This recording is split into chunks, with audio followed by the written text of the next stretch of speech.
வணக்கம் மக்களே, this is Gokul take. கரெக்டா ஒரு 2 வீக்ஸ்க்கு முன்னாடி நம்மளுடைய தமிழக முதல்வர் விஜய் அவர்கள் வந்து கரூருக்கு வந்து போயிருந்தாருங்க.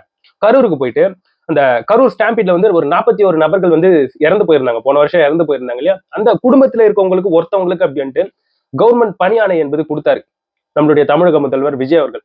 அது சம்பந்தப்பட்டு ரீசெண்டா, அதாவது சென்னை உயர்நீதிமன்றம் மதுரை கிளையில வந்து ஒரு வழக்கு என்பது தாக்கல் செய்யப்பட்டது. அதோடைய வழக்கு விசாரணை லாஸ்டா இன்னும் ஜட்ஜ்மெண்ட் வந்ததுன்னா, சோ அந்த பணி ஆணையை வந்து கோர்ட் வந்து முற்றிலும் அதை வந்து நிராகரித்தது, ரத்து செய்தது.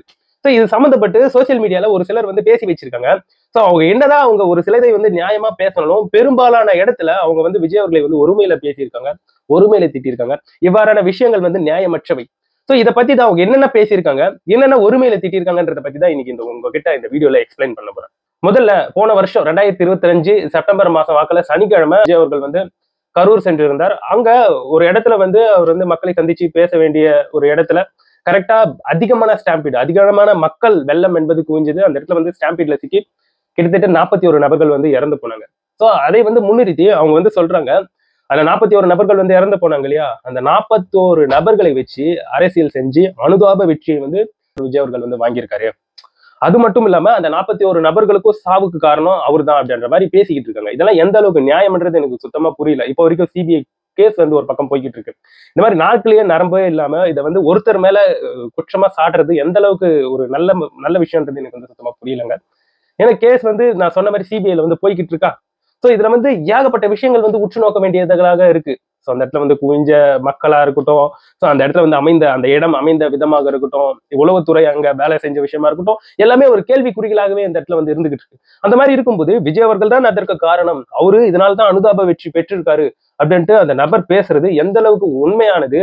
இது வந்து ஒரு தனிநபர் தாக்குதலையே தான் குறிப்பிட முடியுது இது போன்ற வார்த்தைகள். சோ அது மட்டும் இல்லாம இன்னும் மேற்கொண்டு பேசியிருக்காரு பாருங்க. அதாவது ஒரு 2 வீக்ஸ் முன்னாடி தமிழக முதல்வர் கரூர் சென்று அங்க இருக்கக்கூடிய அந்த 41 நபர்கள் இறந்து போனாங்க இல்லையா, அந்த குடும்பங்கள்ல இருக்கக்கூடிய ஒரு சிலருக்கு வந்து இந்த அரசு பணி பணி ஆணை என்பது கொடுத்தாங்க இல்லையா. கொடுத்த பிறகு ரீசெண்டா சென்னை உயர்நீதிமன்றம் மதுரை கிளையில வந்து பிரபாகரன் அப்படிங்கிற ஒரு சென்னையை சார்ந்திருக்கக்கூடிய பர்சன் வந்து மனு தாக்கல் செஞ்சாரு, கேஸ் ஃபைல் பண்ணாரு உயர்நீதிமன்ற மதுரை கிளையில. சோ அந்த இடத்துல வந்து உயர்நீதிமன்ற மதுரை கிளை வந்து என்ன சொல்லி இருக்குது. சோ இந்த மாதிரி 2020 படி கருணை அடிப்படையில சோ யார் யாருக்கு வந்து அரசு பணியை வந்து கொடுக்கலாம் அப்படின்ட்டு ஏடிஎம்கே பீரியட்ல வந்து ஒரு லிஸ்ட் ஆஃப் ஒரு பட்டியலை வந்து தந்திருக்காங்க. அதன்படி இந்திய போராட்டத்துல வந்து கலந்துகிட்டு உயிர் நீத்தவங்களுடைய குடும்பத்தில இருந்து அவங்களுக்கு கருணையின் அடிப்படையில வந்து பண்ணி கொடுக்கலாம். அதுக்கப்புறம் ஒருத்தவங்க வந்து, அதாவது ஒரு கவர்மெண்ட் சர்வெண்ட் வந்து பணி செஞ்சுக்கிட்டே இருக்கும்போது அவர் இறந்துட்டாருன்னா அவங்களுக்கு வந்து பணியை கொடுக்கலாம். சோ அந்த மாதிரி பேஸ்ல தான் பணி என்பது கொடுக்கணும். ஆனா நீங்க கொடுத்திருக்கிறது ஒரு தனிப்பட்டு இருக்கக்கூடிய ஒரு கட்சியுடைய கூட்டத்துல ஒரு சிலர் வந்து இறந்திருக்காங்க. சோ அவங்களுடைய குடும்பத்தில் இருக்கக்கூடிய நபர்களுக்கு வந்து பணியை வந்து கொடுக்க முடியாது. நாளை பின்ன கவர்மெண்ட் பஸ்ல வந்து விழுந்து இறக்குறவங்க, அதுக்கப்புறம் நிறைய மேற்கோள் காட்டி சோ அரசு பணிகளை வந்து டிமாண்ட் பண்ணுவாங்க, கேட்பாங்க அப்படின்றதுக்காக சோ இந்த பணி ஆணையை வந்து நாங்க ரத்து செய்யறோம். தமிழக முதல்வர் கொடுத்தாரு பாத்தீங்களா, அந்த பணி ஆணையை வந்து ரத்து செய்யறோம் அப்படின்ட்டு சோ கோர்ட் வந்து அந்த பணி ஆணையை வந்து ரத்து செஞ்சது. இதுக்கு முன்னாடியே ஹைகோர்ட் வந்து என்ன சொல்லி இருந்ததுன்னா, விஜய் அவர்கள் வந்து கரூர் போகும்போது ஹைகோர்ட் இதுல வந்து தலையிட்டு என்ன சொல்லி இருந்ததுன்னா, அதுல கொஞ்சம் பாசிட்டிவாவும் அவங்க பேசியிருந்தாங்க. பட் அதை விட்டுலாம். பட் அவங்க அந்த டைம்லயே சொல்லியிருந்தாங்க, தற்காலிக பணி ஆணையை மட்டும் கொடுங்க அப்படின்ற மாதிரி வந்து சொல்லியிருந்தாங்க. ஓகே, அவங்களும் தற்காலிக பணி ஆணையாக தான் அதை வந்து கொடுத்தாங்க. பட் இப்போ ஒரு நபர் இந்த இடத்துல வந்து கேஸ் ஃபைல் பண்ணவே இப்போ சுத்தமா கோர்ட் அதை வந்து ரத்து செஞ்சிருச்சுங்க. சோ இதை வச்சு என்ன சொல்றாங்கன்னா, அந்த கான்ட்ரவர்சி, அதாவது அந்த ஒருதலை பட்சமாக பேசக்கூடிய நபர்கள் என்ன சொல்றாங்கன்னா, நாங்க அப்பல இருந்து அதை தான் சொல்றோம். நீங்க வந்து இந்த மாதிரி ஒரு தனிப்பட்ட இருக்கக்கூடிய கட்சியில வந்து மக்கள் கூட்டம் கூடி இறந்து போனவங்களுக்கு எல்லாம் ஜாப் கொடுக்காதீங்கன்ட்டு நாங்க அதனாலதான் அப்பயே சொன்னோம். இப்போ கோர்ட் காரி துப்பிடுச்சா, கோர்ட் வந்து செருப்பால் அடிச்சிருச்சா அப்படின்ட்டு இது போன்ற வார்த்தைகளை வந்து யூஸ் பண்ணிக்கிட்டு இருக்காங்க. இந்த இடத்துல வந்து சரி ஓகே, டிஎன்பிசிக்காக நிறைய பேர் வந்து ரொம்ப கஷ்டப்பட்டு படிச்சுட்டு இருக்காங்க. ஸோ அவங்களுடைய கஷ்டம் என்னன்றது வந்து நம்ம எல்லாருக்குமே தெரியும். வீட்டுல அவ்வளோ கஷ்டப்பட்டு நிறைய நாள் வேலைக்கு போகாம அத்தனை பாடங்களையும் படிச்சு அவங்க வந்து இந்த கவர்மெண்ட் வேலைக்காக இருக்காங்க. அது போன்ற நபர்களுக்கு ப்ரிஃபரன்ஸ் கொடுக்காம அந்த 31 நபர்களுக்கு எப்படி கவர்மெண்ட் வேலையை தருவீங்க அப்படின்ற இந்த கேள்விகள் எல்லாம் ஒரு பக்கம் நியாயமாக இருக்கு, இல்லைன்னு சொல்லவே இல்லை. ஏன்னா இப்போ ஒரு சிலர் வந்து கவர்மெண்ட் சர்வெண்ட் வேலை செய்யும் போதே இறந்து போறாங்க. அவங்களுடைய பசங்களுக்கும் வேலை கிடைக்காம நிறைய பேர் நிறைய வருஷமா வெயிட் பண்ணிட்டு இருக்காங்க. சோ அது போன்ற நபர்களும் ஒரு பக்கம் இருக்காங்க. சோ இதையெல்லாம் சொல்றது நீங்க ஓகே, இவங்களுக்கெல்லாம் தராத ப்ரிஃபரன்ஸ் நீங்க மட்டும் ஏன் இந்த கரூர் ஸ்டாம்பீட்ல ஒரு தனிப்பட்ட கட்சி கூட்டத்துல வந்து கலந்துகிட்டு இருக்கக்கூடிய மக்கள் இறந்து போனவங்களுக்கு வந்து அவங்க குடும்பத்துல ஒருத்தவங்களுக்கு பண்ணி கொடுக்குறீங்கன்னு கேட்கிற கொஸ்டின் தப்புன்னு சொல்லவே இல்லை. ஆனா அதை விட்டுட்டு இந்த இடத்துல வந்து விஜய் அவர்கள் தான் இதற்கு காரணம். சோ விஜய் அவர்கள் அனுதாப ஓட்டு பெற்றுட்டாரு. சோ அது மட்டும் இல்லாம அந்த மக்களை வேற, அந்த இறந்து போனாங்க இல்லையா, அவங்கள வேற ஒரு பக்கம் வந்து கொச்சையா பேசுறது.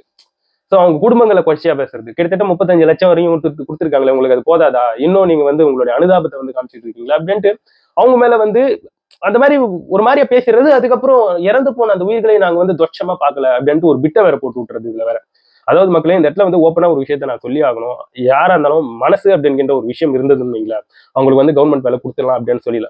ஏன்னா ஒரு ஒரு இறக்க குணம் இருக்கிறவங்க கண்டிப்பா கொடுங்க, போனா போது கவர்மெண்ட் வேலை தானே, பாவம் குடும்பத்துல ஒரு உயிரை வந்து இழந்திருக்காங்க, அவங்களுக்கு கொடுக்கலாம் அப்படின்ற மாதிரி சொல்லலாம். பட் இந்த இடத்துல வந்து இன்னும் நிறைய ஸ்டூடெண்ட்ஸ், நிறைய நபர்கள் ரொம்ப நாளா கவர்மெண்ட் எக்ஸாமுக்காக ப்ரிப்பேர் பண்ணிட்டு இருக்கோங்க. ஸோ இவங்களெல்லாம் யோசிச்சு பார்க்கும்போது அந்த இடத்துல வந்து இல்ல வேணாம் அப்படிங்கிற இவ்வாறான ஒரு மைண்ட் தாட் நம்மளுக்கு வந்து வரும். மாற்று கருத்தே கிடையாது. ஆனா சுத்தமா ஒருத்தவங்க மேல வந்து வன்மத்தை கக்குறாங்க இல்லையா, அந்த உயிர் போனது ஒரு தனிப்பட்ட கட்சியாக போயிருக்கு, அதெல்லாம் உயிரே கிடையாது அப்படிங்கிற இந்த பொருட்படுத்தல் ரொம்ப கேவலமானதுன்றது தான் இந்த இடத்துல வந்து என்னால வந்து சொல்ல முடியும். ஸோ யார் இந்த இடத்துல வந்து இறந்திருந்தாலும் அவங்களுக்கு வந்து கவர்மெண்ட் பணி கூட ஒரு உயிருக்கு நிகரானது கிடையாது. எவ்வளவு கோடி கொடுத்தாலும் உயிருக்கு நிகரானது கிடையவே கிடையாது என்னை பொறுத்த வரைக்கும். சோ பட் இந்த மாதிரி ஒரு கான்ட்ரவர்சி வந்து போய்கிட்டு இருக்கு. அது மட்டும் இல்லாம அவங்க சொல்றாங்க, டிவிக்கில வந்து ஒரு ஜெனரல் அட்வொகேட் வந்து இருப்பார் இல்லையா, நல்ல அட்வொகேட், அவர்கிட்ட வந்து இதை பற்றி நீங்க வந்து சஜஷன் பண்ணி வந்து கேட்டிருக்கீங்களா, நீங்க அவர்கிட்ட வந்து கேட்டு இருந்தாலே ஒழுங்கா வந்து சொல்லியிருப்பாரு. சோ அதை விட்டுட்டு நீங்க போயிட்டு இப்போ உயர்நீதிமன்றத்துல வந்து செருப்படி வாங்கிட்டு இருக்கீங்க. சோ இதே மாதிரி தான் நாளைக்கு வந்து சிவகாசி பட்டாசு ஆலையில வந்து யாரா ஒருத்தவங்க இறப்பாங்க, அப்போ உங்ககிட்ட வந்து இதே மாதிரி தான் வேலை கேட்பாங்க. சாலை விபத்துல யாராச்சும் கவர்மெண்ட் பஸ்ல அது போன்ற பஸ்ல போயிட்டு இடிச்சுக்கிட்டு இறப்பாங்க, அப்போ இதே மாதிரி தான் வேலை வந்து கேட்பாங்க அப்படின்ட்டு இந்த மாதிரி பல கேள்விகளை வந்து நீதிமன்றம் அடுக்கி கேட்டிருக்கு, உங்களை வந்து காரி துப்பி இருக்கு, செருப்படி வச்சிருக்கு அப்படின்னு சொல்லும்போது இது வந்து என்னன்ட்டு சொல்றது. நீங்க வந்து ஒரு விமர்சனங்களை வந்து அடுக்குறீங்கன்னா கொஞ்சம் ஓரளவுக்காச்சும் அதுல வந்து ஒழுங்கா பேசணும் அப்படின்ற மாதிரி தான் எனக்கு வந்து சொல்ல தோணுது. விஜய் அவர்கள் தான் காரணம், அவர் தான் இந்த 41 நபர்களுக்கு சாவுக்கும் காரணம், செருப்படி அடிச்சது, காரி துப்பியது அப்படின்ட்டு இந்த மாதிரி பேசுறது என்ன மாதிரியான ஒரு பேச்சு? அவர் இப்போ ஒரு தமிழக முதல்வர், அவரை போயிட்டு 41 உயிர்களுக்கு இவர் தான் அவங்க சாவுக்கு காரணம் அப்படின்னு சொல்றதுனா என்ன மாதிரியான ஒரு மனநிலைன்றது எனக்கு தெரியல. ஏன்னா இப்போ கேஸ் வந்து போயிட்டு இருக்கு, சிபிஐல கேஸ் போயிட்டு இருக்கு, எல்லாருக்கும் நம்மளுக்கு தெரியும். பட் இந்த மாதிரியான அவதூறுகள் வந்து இந்த இடத்துல வந்து தவிர்க்கப்பட வேண்டிய ஒரு விஷயம். கண்டிப்பா இது போன்ற விஷயங்கள் வந்து பண்ணவே கூடாது. அது மட்டும் இல்லாம சோ அவங்களுக்கு வந்து ஒரு 35 லட்சம் வரைக்கும் அந்த கரூர் ஸ்டாம்பீட்ல பாதிக்கப்பட்டிருக்கக்கூடிய குடும்பங்களுக்கு வந்து கிடைச்சிருக்கு. சோ இந்த காசே போதுமானது தானே. அதை தாண்டி அரசு பணின்றது வந்து ரொம்ப ஓவர் அவங்களுக்கு.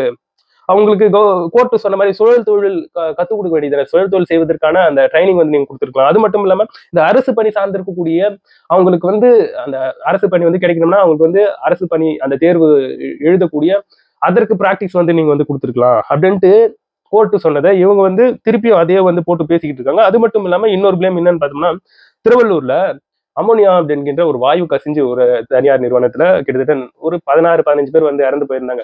அவங்களுக்கு வெறும் 2 லட்சம் 3 லட்சம் கொடுத்து நீங்க வந்து ஆஃப் பண்ணிட்டீங்க, குழந்தை தொழிலாளர்கள் அப்படின்ட்டு இது போன்ற வார்த்தைகளை வந்து யூஸ் பண்ணி பேசியிருந்தாங்க ஒரு நபர். ஏங்க இந்த இடத்துல வந்து அமோனியா கசிஞ்சு இருக்கிறது தப்பு தான், அதுல வந்து அத்தனை குழந்தைகள் இறந்திருக்கிறது பாவம் தான், 3 லட்சம் 2 லட்சம் கொடுத்தது உண்மையாவே அவங்களுக்கு அதிகமா கொடுத்துருக்கலாம், இல்லைன்னு சொல்லல. ஆனா இந்த இடத்துல வந்து நீங்களே யூஸ் பண்ணீங்க குழந்தை தொழிலாளர்கள், குழந்தை தொழிலாளர்கள் அப்படின்ற அந்த வேர்டை யூஸ் பண்ணிருக்கீங்க. அந்த குழந்தை தொழிலாளர்கள் எப்படி இருந்தா யூஸ் அந்த கம்பெனில வேலை செய்யறாங்க?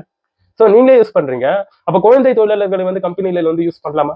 சோ அதை தவிர்த்து இருந்தாலே இப்ப அவங்களுடைய உயிர் வந்து சேவ் செய்யப்பட்டிருக்குமா?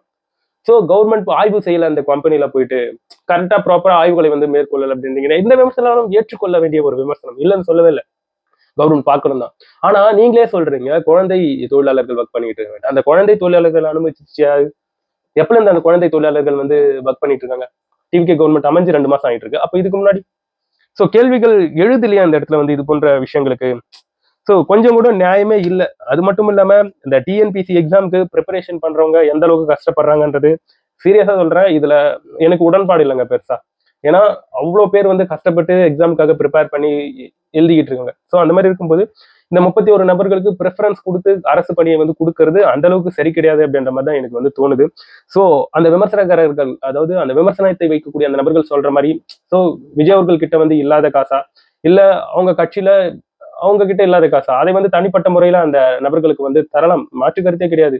ஆனா விஜய் அவர்களை வந்து இந்த இடத்துல வந்து ஒருமையில பேசுறது, அவர்தான் அந்த சாவுக்கெல்லாம் காரணம் அப்படின்ட்டுலாம் சொல்றது கொஞ்சம் கூட ஏற்கத்தக்கது. அதை கண்டிப்பா ஏற்கவே முடியாது. அது மிகப்பெரிய ஒரு தப்பு. அது மட்டும் இல்லாம இன்னொரு பிளேமையும் கூட சேர்த்து போடுறாங்க. அது என்னன்னா இப்ப சிபிஐல வந்து கேஸ் போய்கிட்டு இருக்கு. அந்த ஸ்டாம்பீட் கேஸ் வந்து போய்கிட்டு இருக்கு. சோ அதுல வந்து முக்கியமா சாட்சியங்களா இருக்கக்கூடிய நபர்கள் யாருன்னு பார்க்கும்போது அந்த இறந்து போனவங்களுடைய குடும்பத்தில் இருக்கக்கூடிய நபர்கள் தான். சோ அவங்க எங்க விஜய் அவர்கள் பக்கம் வந்து திரும்பிட்டு போறாங்களோ அப்படின்ட்டு அவங்களுக்கு முன்கூட்டியே லஞ்சம் போன்ற விஷயங்கள், இந்த கவர்மெண்ட் வேலை எல்லாம் லஞ்சம் போன்ற விஷயங்களாம் இதெல்லாம் கொடுத்து ஆஃப் பண்ண பாக்குறாங்க அப்படின்ட்டு இது போன்ற நாக்குல நரம்பே இல்லாம பேசிக்கிட்டு இருக்காங்க. இதெல்லாம் தப்புயா. அந்த மாதிரியா பண்ணுவாங்க. என்னதான் இருந்தாலும் விஜய் அவர்கள் வந்து ஒரு மனிதர். அவருக்கு கண்டிப்பா அவருடைய மனசுல சில நெருடல்கள் வந்து இருக்கும். என்னடா நம்ம கூட்டத்துக்கு வந்து இப்படி இறந்து போயிட்டாங்களே அப்படிங்கிற இந்த மனக்கசப்பு அவருக்கு கண்டிப்பா இருக்கும். அதன் அடிப்படையில கூட தான் அவர் வந்து கொடுத்திருக்கலாம். பர்சனலா பயங்கர ஒரு அட்டாக் அவருக்கு வந்து இருந்திருக்கலாம். ச்சே, நம்மள நம்பி 41 நபர்கள் வந்து இறந்து போயிட்டாங்களே அப்படிங்கிற அந்த அந்த பெயின் அவருக்கு வந்து இருந்திருக்கலாம். அது மட்டும் இல்லாம கரூருக்கு அந்த சமயத்துல விஜய் அவர்கள் வந்து கரெக்டா ஒரு 2 வீக் முன்னாடி போகிறதுக்கு முன்னாடி டிஎம்கே சைட்ல இருந்து அவர் வந்து போகக்கூடாது அப்படின்ற மாதிரி சில விஷயங்கள் வந்து சொல்லவே அது இன்னும் ஈகோ ட்ரிகர் ஆயிடுச்சு. சோ அவர் வந்து போய் ஆகணும் அப்படிங்கிற ஒரு நிர்பந்தத்துக்கு வந்து தள்ளப்பட்டிருந்தார். சோ அதனால போனாரு, பணி ஆணையம் வந்து கொடுத்துட்டாங்க. இப்போ அதை வந்து ரத்து செஞ்சிருக்கு உயர்நீதிமன்றம் மதுரை கிளை. சோ நெக்ஸ்ட் அப்பீல் போயிருக்காங்க. எங்க சுப்ரீம் கோர்ட் வந்து போயிருக்காங்க. சுப்ரீம் கோர்ட் இதுல வந்து என்ன சொல்ல போகுதுன்னு தெரியல. பட் ஆல்மோஸ்ட் இந்த 31 பணி ஆணைகள் வந்து இதுக்கப்புறம் அவங்களுக்கு கிடைக்கிறது கொஞ்சம் கஷ்டம் தான் அப்படின்ற மாதிரி பேசப்பட்டு வந்துகிட்டு இருக்கு. சோ இந்த இடத்துல வந்து விமர்சனங்கள் இருக்கும்போது அந்த விமர்சனங்களை வந்து ப்ராப்பரா நியாயமான முறையில் அடுக்கிறது தப்பே கிடையாது. அதை விட்டுட்டு ஒருத்தவங்களை பர்சனல் அட்டாக் பண்றது, பர்சனலா திட்டுறது, சாவுக்கு காரணம் நீதான், காரி துப்பியது, செருப்படி, அவன் இவன் சொல்லி பேசுறதெல்லாம் ஒரு ஊடக தர்மமே கிடையாது. நீங்க ஒருதலை பட்சமா செயல்படுறீங்க அப்படின்ற மாதிரி தான் இந்த இடத்துல வந்து சொல்ல தோணுது. வெச்ச அலிகேஷன் ப்ராப்பரா பக்காவா வைக்கணும். இந்த ஒருமையில திட்டுறது, இந்த பொறாமையில பொங்கி எழுறதெல்லாம் இந்த இடத்துல வந்து வேணான்ட்டு தான் சொல்ல தோணுது. இனிமே நண்பர்களே, இதை பற்றி நீங்க என்ன நினைக்கிறீங்க? என்னோட கமெண்ட் செக்ஷன்ல பதிவு பண்ணுங்க.